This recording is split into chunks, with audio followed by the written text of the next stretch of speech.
मैं छोटा विद्यार्थी था जब, तो स्कूल जाते वक्त बीच में एक मंदिर था और उसके जो पुजारी थे वो बड़े प्रसिद्ध थे, बंसी वाले उनका नाम, और उनकी बड़ी ख्याति थी कि वो बड़े सज्जन, बड़े करुणावान, बड़े दानी, बड़े प्रेमी, बड़े भक्त। और जब प्रार्थना करते थे वो कृष्ण की तो आंखों से आंसू बह रहे, मगर मुझे देखते ही एकदम डंडा उठा लेते थे कि बस बोलना मत, कहना मत, क्योंकि मैं जब भी वो मिलते, कहीं भी मुझे मिल जाते, मैं कहा राम नाम सत्य है।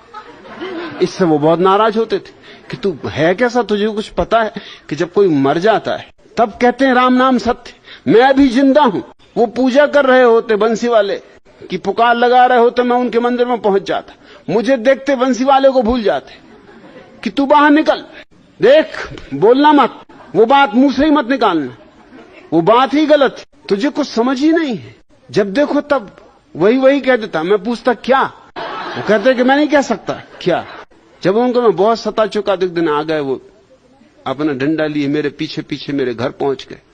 मेरे पिताजी से बोले कि इसको रोको, ये बातें गलत बातें कहता है और मेरी पूजा में विघ्न बाधा डालता है, ये राक्षस है। पता नहीं इसको कैसे पता चल जाता है कि मैं पूजा कर रहा हूं, बस वहीं पहुंच जाता है। अब मैं पूजा करूं कि इसकी फिक्र करूं, और सब गड़बड़ हो जाता है, ऐसी बातें कह देता है। तो मैंने उनसे कहा कि आप कम से कम बातें तो बताइए, कि तू चुप रह, तू बीच में मत बोल। तो मेरे पिताजी ने भी कहा कि ये बात तो तर्कसंगत है कि आखिर उसने कहा क्या, ये तो आप कहिए। कोई गाली दी, कोई बुरे वचन आपसे बोला, कोई आपका अपमान किया, रखा, कुछ भी गाली नहीं दी, कोई बुरा वचन नहीं कहा, मगर ऐसी बात कहता जो बुरे से बुरी। तो मैंने कहा कि आप कम से कम उस बात को कहो, चलो मेरे पिताजी के कान में कह दो, अगर मेरे सामने कहने में संकोच लगता, और जब मैं तुमसे कहता हूं संकोच नहीं खाता, तो तुम क्या संकोच खा रहे हो, कह दो जी।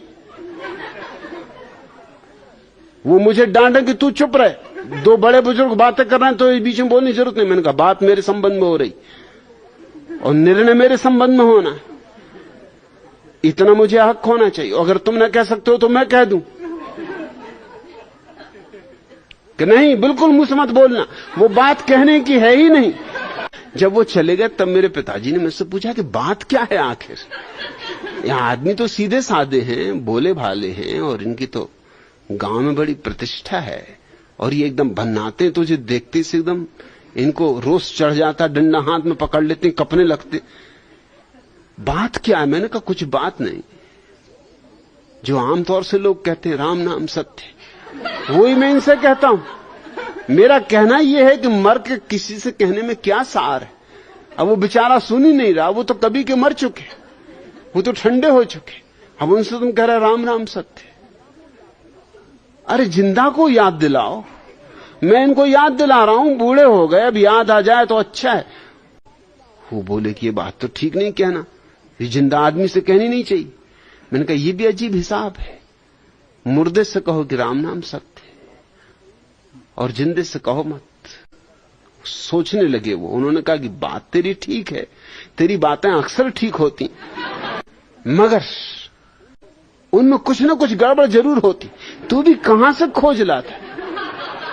मुझे भी हो गई जिंदगी सुनते, अर्थियां निकलती हैं राम नाम सत्य, मैंने भी कई का किया, मगर मुझे कभी ये ख्याल ना आया कि जिंदा आदमी को कहना चाहिए। मैंने कहा जिंदे ही को कहना चाहिए। अब जैसे बंसी वाले, अगर मेरा बस चले तो इनकी अर्थी बांध के, इनकी खटिया खड़ी करके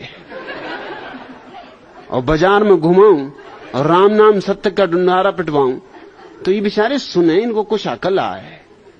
नहीं तो बांसुरी वाले की बस पूजा ही करते रहे। और क्या ये पूजा सच हो सकती है जिसमें राम नाम सत्य है? इसमें कोई खराब बात तो है ही नहीं, राम का नाम सत्य है, इसमें कौन सी खराब बात है? इसमें क्या इनको अड़चन है? मगर मौत की घबराहट, लोग मरने के बाद सुनना चाहते राम नाम सत्य, पहले मत कहना।